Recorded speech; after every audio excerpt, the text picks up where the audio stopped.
The galaxy tuned into the morning broadcast from Imperial News Sphere, and as usual, humanity was the butt of the joke.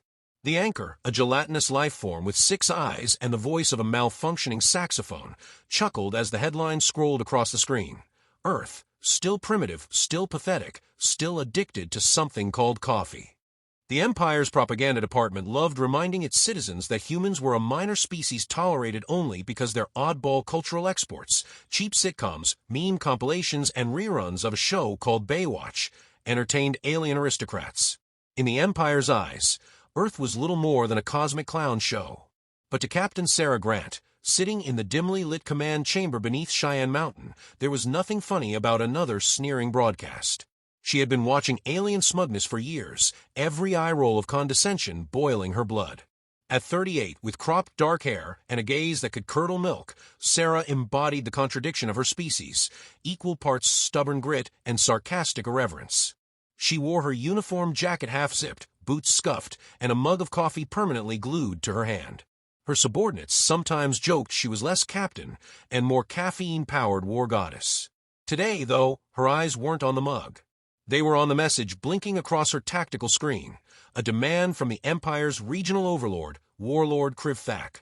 The message, written in pompous emerald glyphs, had been translated into English by Earth's best software.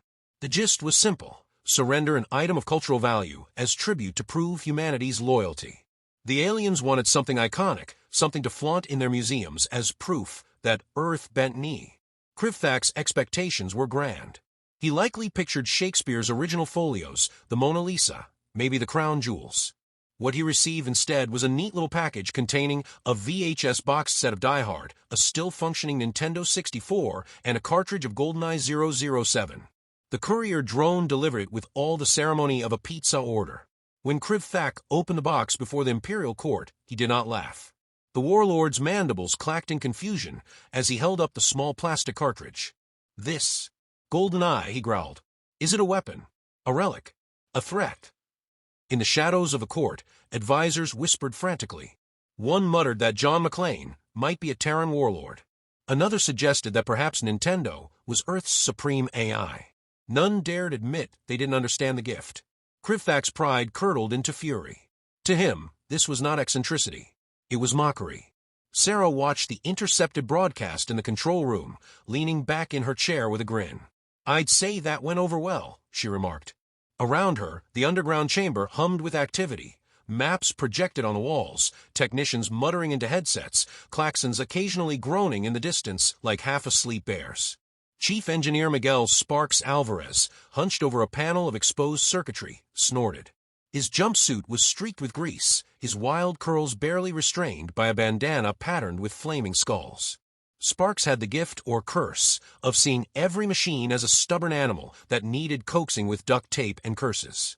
"I told you they'd choke on that one," he said, waving a screwdriver like a conductor's baton. "You don't hand an Empire Die Hard without consequences. That movie alone has more human spirit than their whole fleet." "You're assuming they can handle sarcasm," Sarah replied, sipping her coffee. "Newsflash, they can't." The two shared a moment of grim amusement before the room shook with the vibration of an incoming signal. On the main holoscreen, Krivthak appeared, mandibles flaring and voice trembling with rage. His words, once translated, filled the chamber. "Earth, you have insulted the Empire for the last time. Surrender your planet, or be annihilated." The room fell silent. Officers shifted uneasily. Soldiers clenched fists. The words surrender and annihilated carried a weight no humor could fully mask. Yet Sarah's smile widened, sharp and deliberate, like a blade being unsheathed. "Well," she said, standing and rolling her shoulders, "guess we're done pretending." The phrase had been whispered in the halls of Earth's Defense Command for years, the Dreadnought Protocol. It was a contingency plan, a myth to some, a desperate gamble to others. Hidden in plain sight, the plan involved a fleet of monstrous warships disguised as ordinary decommissioned cruise liners, oil rigs, and even abandoned theme parks. Their weapons had been cobbled together from scavenged tech, human ingenuity, and more duct tape than any civilization should legally possess. Most of the galaxy thought humanity had no fleet, no claws, no fight left. But Sarah knew better. She had been in on the secret since its inception. The Dreadnought Protocol wasn't just about ships. It was about spirit, the refusal to bend the knee, the audacity to grin at a firing squad, and crack a joke about the weather. Sparks leaned toward her. "You're serious, aren't you? We're actually doing this." Sarah's eyes glittered with that mix of exhaustion and unyielding defiance. "Dead serious. Time to remind the galaxy that humans don't do well with leashes." He barked out a laugh, half-crazed. "Fine. But if we're lighting the fireworks, I'm running the soundtrack. I've had Eye of the Tiger queued up since 2009. Sarah allowed herself a chuckle. Sparks' nonsense was part of why she trusted him. Just make sure the damn engines don't fall off while you're at it. The officers in the chamber straightened as orders began flowing. Codes were transmitted, hidden hangars unlocked, engines warmed in silence beneath oceans and deserts. Far away, in the shipyards cleverly disguised as Carnival cruise ports, Titanic vessels stirred from decades of dormancy. Names gleamed on their armor hulls: USS Bruce Willis, USS Ripley, USS Maverick. For the first time in generations, Earth's war machines prepared to rise. Krivthak, still glaring from the holoscreen, sneered. "You think you can defy the Empire? You are apes with toys. We are gods of war." Sarah stepped closer to the screen, her voice low and calm, every syllable dripping with lethal humor. "Gods of war? You're about to find out what happens when you tick off a species that invented duct tape, heavy metal, and sarcasm. And one more thing." She paused just long enough for her officers to lean in. Her grin returned, sharp and utterly human. "Yippee-ki-yay, extraterrestrial." The line hung in the room like a spark before ignition. Officers burst into movement, alarms blared, and the first of the dreadnoughts began to rise from the waves. Far above, the Empire's ships were already on the move, drawn by arrogance, blind to the storm they had just unleashed. And in the heart of it all, Sarah Grant felt something dangerous flicker inside her, a thrill she hadn't admitted in years. This wasn't just survival. This was defiance, bold and reckless, and it tasted like victory waiting to happen. The war for Earth had begun. The first strike came just after dawn, when the Empire expected humans to still be fumbling for their morning coffee. From orbit, Krivthak's fleet glittered like a net of steel and venom.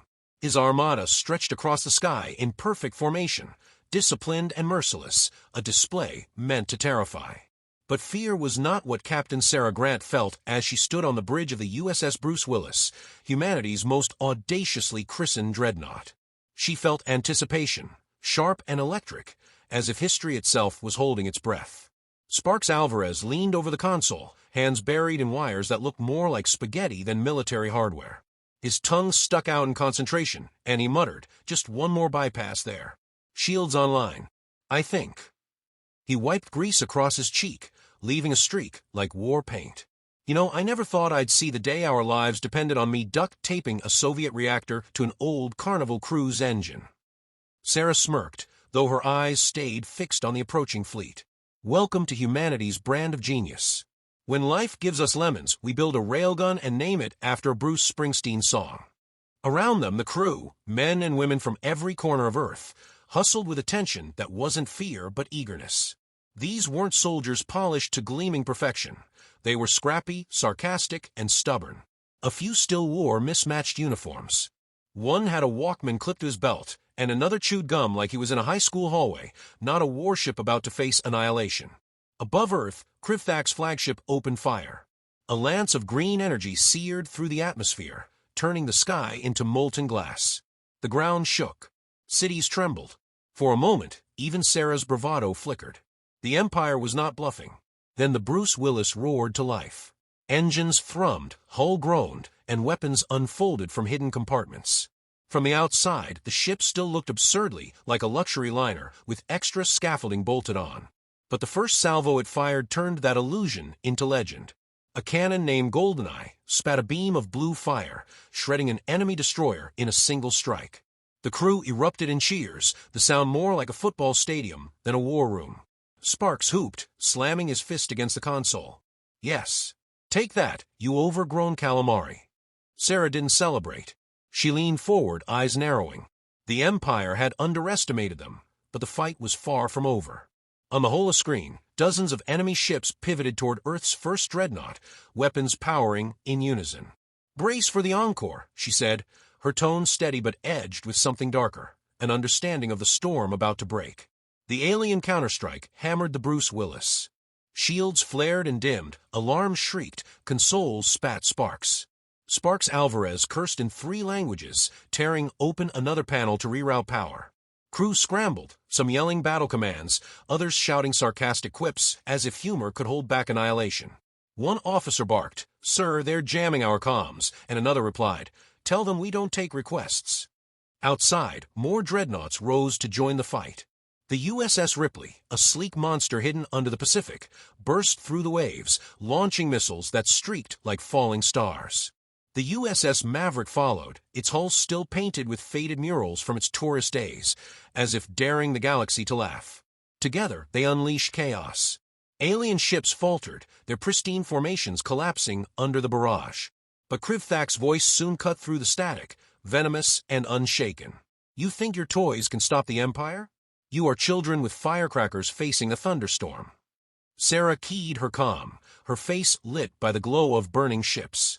"Funny thing about thunderstorms, Krivthak. We invented umbrellas." The next wave came harder, deadlier.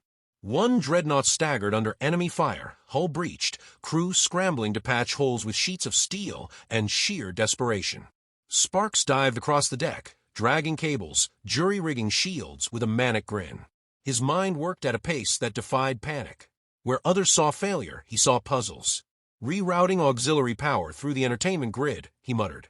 "If the aliens die laughing at reruns of Seinfeld, I'm calling it a win." Sarah barked a laugh, brief and sharp, but her orders remained precise, clipped, decisive. She had no illusions about how fragile their rebellion was. Humanity had just bloodied the Empire's nose, but the real war was only beginning. As the battle raged, alien interceptors swooped close, tearing into the dreadnought formation. Human pilots, flying retrofitted shuttles and fighter jets barely upgraded from Cold War relics, answered with reckless bravado.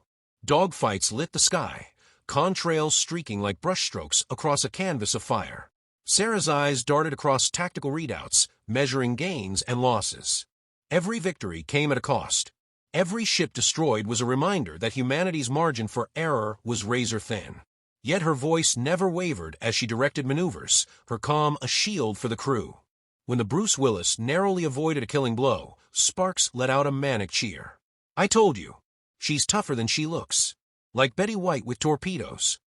Even Sarah couldn't suppress a grin at that, though her reply was cool. "Let's keep her alive long enough for her to earn the sequel." For hours, the battle stretched on, a relentless clash of ingenuity and arrogance. The aliens had power, precision, and overwhelming numbers. The humans had stubbornness, creativity, and the audacity to laugh in the face of annihilation. At last, with fleets battered and the sky burning, the first engagement drew to a standoff. Neither side had achieved total victory, but the impossible had happened. Earth had not fallen. Krivthak's fleet limped back to regroup, their retreat more strategic than panicked, yet undeniable. On the bridge of the Bruce Willis, the crew sagged with exhaustion, some laughing, some crying, all of them alive. Sparks slumped against the console, eyes bloodshot but alight. "We did it," he whispered, half to himself. "We actually did it." Sarah didn't answer immediately. She stared at the wreckage drifting in orbit, ships reduced to glowing husks, the Earth below scarred but still defiant. Her jaw tightened, her hands curled into fists. She knew this was only the beginning. When she finally spoke, her voice carried not triumph but resolve. "This was round one. They'll be back, stronger, angrier. And when they come, we'll show them again. Because that's what we do." Sparks lifted his head, grinning through exhaustion. "You're saying we're John McClane stuck in an air vent, huh?" Sarah's smile returned, faint but fierce. "Exactly. And we've got a lot of vents left to crawl through." The bridge fell into silence, the crew resting in the eye of the storm. Outside, the stars burned bright and cold, waiting for the next chapter of Defiance. Krivthak did not understand what had happened. In his private chamber aboard the flagship, he stalked in circles, mandibles grinding, claws clicking against the metal floor. No subject species had ever bloodied the Empire like this, and yet Earth, small, ridiculous Earth, had not only survived but humiliated him. His advisors muttered excuses about primitive cunning and cultural unpredictability, but he silenced them with a glare. Pride demanded vengeance. He would not rest until Earth was ground into ash. Back on the USS Bruce Willis, Captain Sarah Grant studied the tactical maps floating above the war table. Dozens of red glyphs, representing alien fleets, glowed at the edge of the solar system. They were regrouping. She could see it in their patterns, the tightening formations, the swell of reinforcements. The Empire was not retreating in defeat. They were preparing to crush Earth in a second, far more devastating wave. Her stomach knotted, though she never let it show. To the crew, she was the steady flame that could not be extinguished. Sparks Alvarez entered with a swagger that didn't match the bags under his eyes. He smelled faintly of ozone and engine oil, his bandana singed at the edges. "Good news and bad news, Captain," he announced, tossing a datapad onto the table. "Good news, the shield generator isn't completely fried. Bad news, we'll need about 12 hours for metric tons of duct tape and maybe divine intervention to get it back to full strength." Sarah arched a brow. "Do we have divine intervention on standby?" "Not unless divine intervention comes in roll form at Home Depot," Sparks quipped. Yet behind his grin, Sarah noticed the tension, the way his fingers tapped the console, the faint tremor in his voice. Humor was his shield, just as command was hers. They weren't alone in this fight anymore. Across the galaxy, the first ripples of rebellion had begun. Sarah's intelligence officers reported intercepted transmissions. Alien species under Imperial rule had seen Earth's Defiance and stirred. A world of insectoid miners refused a tribute shipment. Amphibian smugglers painted yippee-ki-yay on the sides of their skiffs. Somewhere on a distant moon, slaves dared to laugh openly at their overlords. A spark had caught, spreading in ways the Empire had never anticipated. "Looks like we're trending," Sparks said with a crooked grin when he saw the reports. #Humans Unchained. I knew saving the galaxy would come with merch opportunities. Sarah didn't smile this time. She knew what it meant. The rebellion's birth was also a death sentence if they failed. If Earth fell, the Empire would smother the spark across 1,000 worlds. Humanity had become more than a nuisance. They were a symbol, and symbols painted targets on your back. The Empire struck harder than before. A barrage of ships filled Earth's orbit, hammering at satellites and defense platforms. But something strange happened as their communications pulsed through the void. Instead of crisp orders and cold commands, their systems began spitting fragments of Earth's culture. A fleet-wide alert blared with the unmistakable chorus of "Never gonna give you up." An officer tried to issue firing coordinates, but instead shouted, "I want it that way," in perfect harmony. The Empire's commnet had been infected. Sparks admitted it sheepishly when Sarah confronted him. "Okay, so maybe I did splice a few of our old entertainment signals into their data streams. Just to slow them down." Slow them down. Sarah's jaw clenched. "Yeah, I might have accidentally rickrolled the entire Third Fleet." Silence held for a beat, then Sarah's lips twitched. "You're telling me the fate of humanity rests on a 30-year-old meme?" Sparks shrugged with mock solemnity. "Never underestimate the classics." The infection spread like wildfire. The Empire's rigid structure had never accounted for humor, for irony, for cultural nonsense used as a weapon. By the time one admiral shut down the interference, half his fleet was parroting Bon Jovi lyrics into the void, unable to coordinate an attack. But the Empire was nothing if not adaptable. Krivthak's engineers unveiled a new weapon, the Oblivion Spear, a planet-killer dreadnought the size of a small moon. Its silhouette appeared on Earth's scanners, black and jagged, casting a shadow that made even the bravest officers falter. One strike from that monstrosity could reduce cities to vapor. Sarah gathered her senior crew in the strategy chamber.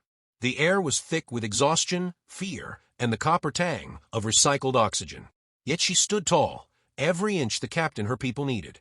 "We've bloodied them, embarrassed them, but this is where they plan to end it. If we don't stop the Oblivion Spear, Earth won't survive. And if Earth falls, the rebellion dies with us." Sparks leaned against the table, eyes flicking to the monstrous outline of the enemy's superweapon. "So what's the plan? Please don't say suicidal frontal assault." "I'm still patching holes from the last suicidal frontal assault." Her eyes hardened. "The Dreadnought Protocol has one final card. Something even the Empire doesn't know exists. And it's been hiding in plain sight." Sparks raised a brow. "Please tell me it's not the giant space laser we disguised as a gift shop." Sarah's silence was the only answer he needed.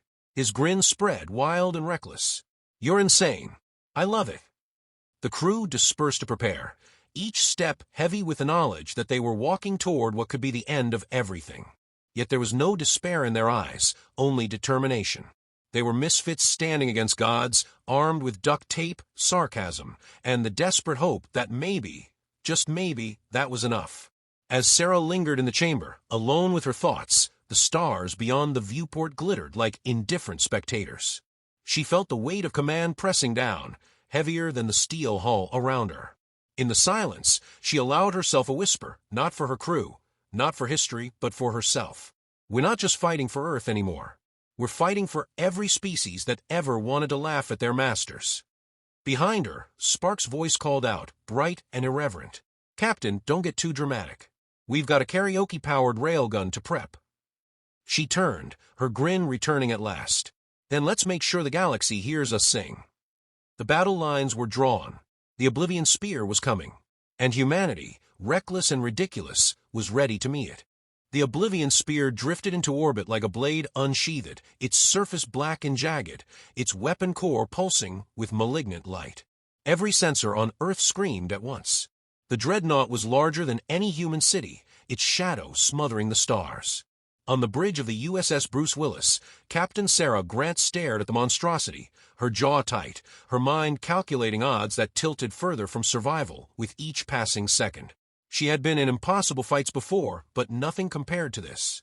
Sparks Alvarez slammed a fist onto the console, muttering curses that spanned 3 languages and most major religions. That thing isn't a ship. It's an extinction event with engines. His eyes darted to the captain. Please tell me you've got some genius ace up your sleeve, because I'm fresh out of duct tape. Sarah didn't answer immediately. The crew watched her, their faith balanced on the razor edge of her silence. At last, she spoke, calm and deliberate. We used the protocol's final weapon, the fortress we buried in plain sight. Sparks' grin flickered to life, manic even through exhaustion. The International Space Station gift shop? You're serious. Her eyes burned with a quiet ferocity. Dead serious. The plan was as mad as it was human. Lure the Oblivion Spear within range of the disguised orbital fortress, then unleash a weapon built not from stolen alien tech, but from something uniquely, absurdly earthly. A railgun powered by human voices, calibrated to channel the raw, chaotic resonance of karaoke. The Empire would never have predicted it. They could calculate every thrust, every laser, every missile, but not the destructive force of millions belting Bohemian Rhapsody into the void. As the fleet prepared, Sparks coordinated the power link, sweat pouring down his brow. I can't believe I'm about to weaponize off-key singing. If this works, I want credit in the history books. Sparks Alvarez, savior of Earth, inventor of the karaoke cannon. Sarah allowed herself a smile, but her gaze hardened when Krivthak's image flickered onto the holoscreen. His mandibles clacked in triumph, his eyes burning with the certainty of victory. Your resistance ends today. I will reduce your planet to dust and scatter your ashes as a warning. Sarah stepped closer, her tone sharpened with cutting defiance. Funny thing about humans, Krivthak. We don't scatter easy, and we don't go quietly. The battle erupted in an instant. The Oblivion Spear unleashed a beam that carved through orbit, annihilating defense satellites in a line of fire. Human dreadnoughts surged forward, battered but unyielding, launching every missile, firing every cannon, sacrificing themselves to hold the line long enough for the plan to unfold. The void blazed with debris and fire, a storm of desperation and defiance. On the Bruce Willis, the bridge shook with every impact. Consoles spat sparks, alarms wailed, the deck lurched like a wounded beast. Sparks screamed over the chaos, "We're ready. Power linked to the fortress. Just give the word." Sarah drew in a breath, her voice steady as steel. "Do it." The signal went out. Across Earth, people gathered, soldiers, civilians, children, elders, everywhere from bunkers to rooftops. Microphones and comms linked them into one network. And then, in unison, humanity began to sing. The fortress lit up as millions of voices merged into a chaotic, glorious chorus. Is this the real life? Is this just fantasy? The railgun charged, resonance building like thunder. The Oblivion Spear scanners picked up the frequencies, but could not comprehend them, could not categorize the dissonance as threat until it was too late. Galileo. Sparks roared into his own mic, sweat flying from his brow as he pounded the console in time. Galileo. The cannon fired. A beam of raw, vibrating energy lanced across the void, ripping through the Oblivion Spear's shields like tissue. The weapon core cracked, its malignant light flickering in confusion. The Empire's masterpiece staggered. Krivthak screamed across the comm, mandibles thrashing. What sorcery is this? Sarah's answer was a smile as fierce as war itself. It's called karaoke. Look it up.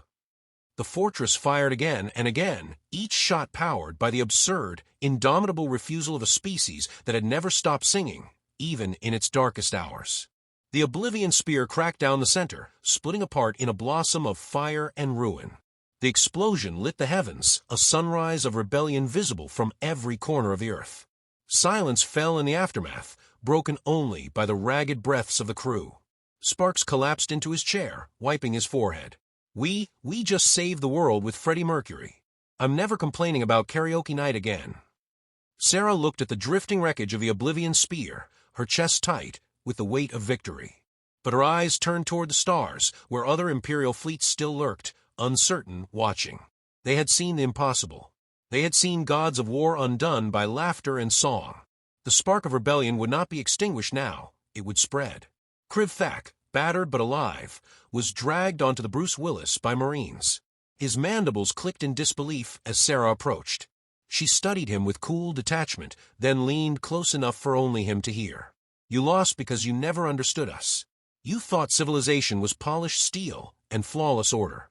But humanity thrives in the cracks, in the chaos.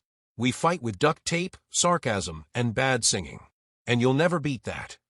The warlord spat, his pride shattered, his empire unraveling. For him, the humiliation had only begun. For humanity, survival had become victory, and victory had become legend. As the crew broke into weary, jubilant cheers, Sarah allowed herself a rare moment of release. She closed her eyes, feeling the weight of history shift. Humanity had stood at the edge of extinction and laughed. When she opened them again, she raised her voice so all could hear. Note this in the record: never bet against a species that invented both duct tape and sarcasm. The bridge erupted in laughter, the sound rolling like thunder across the battered ship. And beyond, the stars no longer seemed indifferent. They seemed to listen. They seemed to wait. The war was not over, but Earth had declared itself. Against empires, against arrogance, against the void itself, humanity had sung, and the galaxy would never forget it.